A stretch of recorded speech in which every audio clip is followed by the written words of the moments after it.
As ECB chief Mario Draghi announces an unlimited bond buyback program to prop up the faltering euro, and as the German Supreme Court rules that the European Stability Mechanism is constitutional, all eyes are once again on Europe. Now, analysts like David L. Smith are explaining the origins of the euro crisis and its likely consequences to an increasingly concerned public. This is the GRTV Feature Interview with your host, James Corbett, and our special guest, David L. Smith. Let's talk a little bit about this crisis and how it really began and where you think this is going to end up. Okay, well, I think the crisis began more or less with the foundation of the euro, which was not really on a solid base at all. It was an attempt to politicize an idea rather than to have a true economic platform for which could function. So you ended up with countries with enormous disparities of economic capability, of education, of training of people working in the countries, of industrial production base. And you put them all into one great big, what has turned out now basically to be one great big prison cell for some and one sort of paradise for others who are able to profit from the situation. So you have the poorer countries such as Greece, or basically in broad terms the southern part of Europe, who are in the same boxing ring, as you like, with a great big gorilla called Germany and one or two other smaller gorillas who kind of got onto the shirt tails of Germany and who functioned pretty well. Now, the key issue, I mean, when I've lived and traveled in Europe very extensively over the years, the key issue is the fact that they're locked into a common currency with a common interest rate.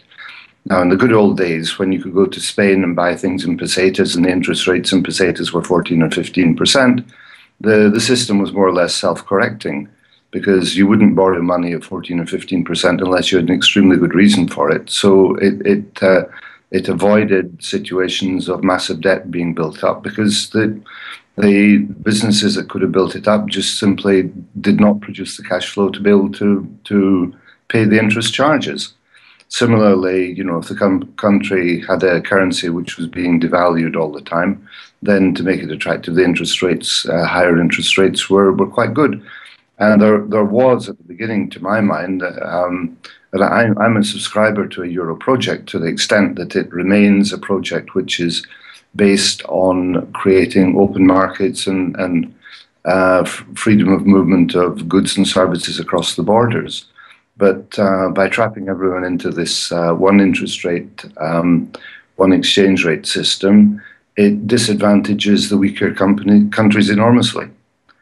If I take Germany, for example, their capabilities in terms of production, they produce the same things 30% cheaper, which is exactly why the Greeks don't make BMWs but import them. So it is a trap for them.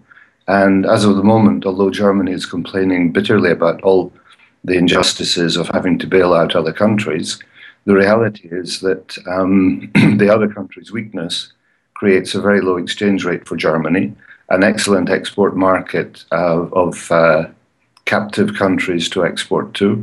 It allows Germany, via the weak euro, to compete very effectively with the US. And if you saw in the Japanese market this morning, the euro is still falling, which means that if Germany wants to export anything either to the US or elsewhere in the world, it's in an extremely good position to do so. So, my basic observations.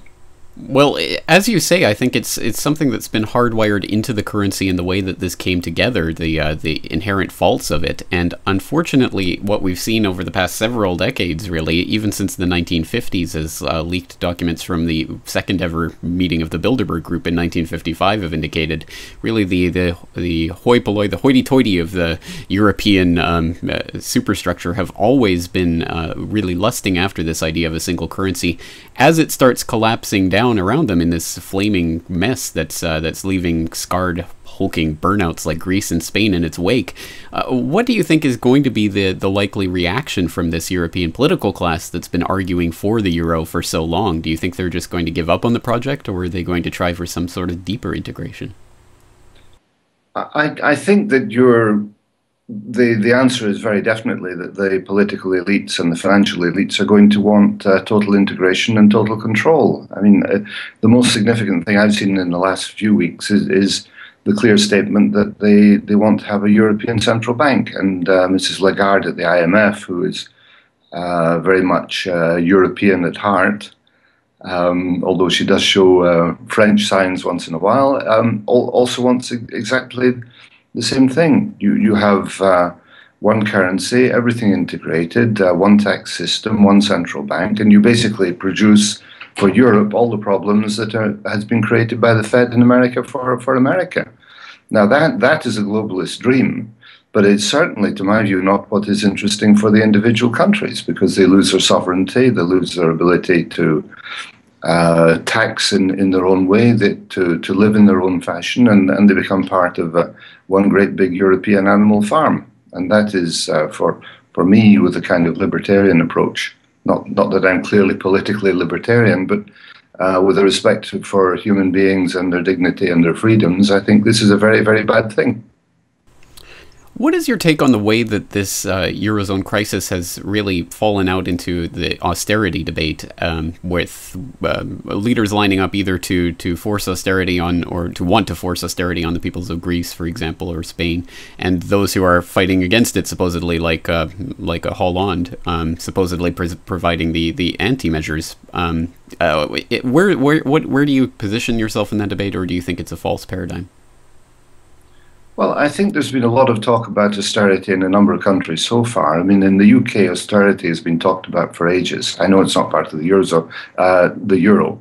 But that austerity so far hasn't translated into any reduction of national debt at all. It's just political blah, blah, blah in order to try and protect the pound from being the next currency to be attacked. If you look at the other countries, such as Greece, I mean, I spent my daughter's just come back from holiday in Greece a couple of days ago in ideal circumstances on a beautiful island in a big villa, and nobody feels anything. However, if you get down, you speak to the people in the street, you can go into pharmacies and you can't buy any drugs off the shelf. You can go to hospitals, things are simply not functioning. They don't have drugs to treat people for cancer. So there's extreme hardship behind this austerity, and the only demands that seem to be coming from the centre is, an inflexible situation from Germany saying, please pay us the interest, otherwise we cannot negotiate with you. Now, I have to say I respect the Germans' point of view, but the trouble is you have two immovable forces slowly moving together, and I do believe that the only solution for Greece on a human basis and on an economic basis is for them to exit and reduce the austerity and simply look at the debts which have been built up and say, well, these are unpayable, and go into a kind of a Chapter 11 situation from which most people and most companies come out perfectly well. But if you reach a point where debt is unsustainable, whether or not you've lied about it to get into that situation in the first place or not, becomes irrelevant because you can't get out of the situation. So what should happen is you put the country back on a solid footing, and then you turn your attention to the people who lied and you take the appropriate criminal measures against them. Whether that will happen remains to be seen. Unfortunately, becomes less likely with each passing year, but I think you're exactly right. The people who were responsible for that have to be held accountable, and of course, in the Greek example, we now know about the deals that were done between the Greek government and Goldman Sachs to hide some of the levels of Greek debt in order to get Greece into the Eurozone. So certainly there are people who are responsible for that, but so far have not been held to account.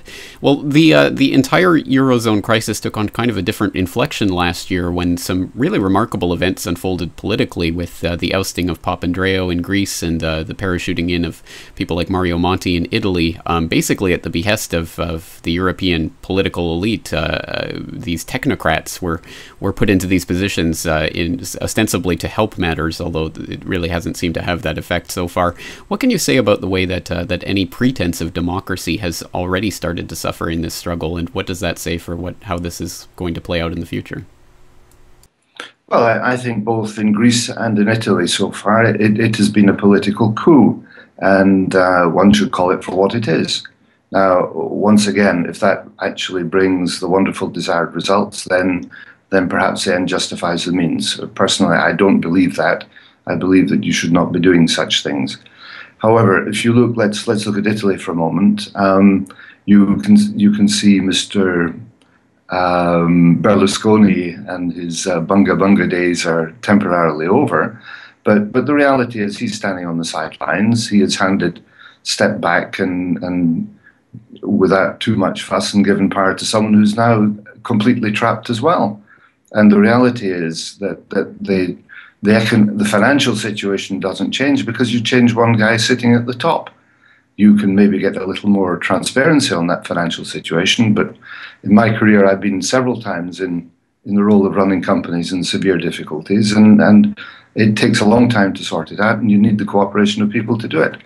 Now, what you have with are all these kind of technocratic governments is they do not have political legitimacy, and at the same time, people expect extraordinary results. And what is obvious at the moment is Monti is fully aware that he cannot deliver, and he's in a state of panic, and he's begging for money from the ECB because the problem is insoluble without massive injections of freshly printed cash from the ECB.